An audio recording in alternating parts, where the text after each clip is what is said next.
फल सिद्ध्यर्थम धर्मार्थ काममोक्ष फल सिद्ध्यर्थम कैलासलोके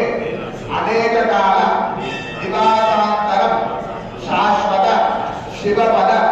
प्राप्त्यर्थम परचक्र परमंत्र परयंत्र परकृत्य परतंत्र मारणादि षट्कर्म उपद्रव शांत्यर्थम मम चतुष्षष्टि कला विद्या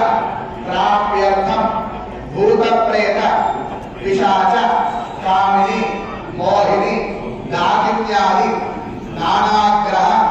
उच्चाटनार्थम अनिवादि अष्टैश्वर्य प्राप्त्यर्थम मम सर्वारिष्ट शांत्यर्थम मम शरीरे वर्तमान वर्तिष्यमान वात पित्त श्लेष्म तपोद्भव नानाकारण निमित्त ज्वर क्षय कुष्ठु पाण्डु शूल भगंतरादि नामक समस्त रोग निवारण अर्थम भूत प्रेत पिशाच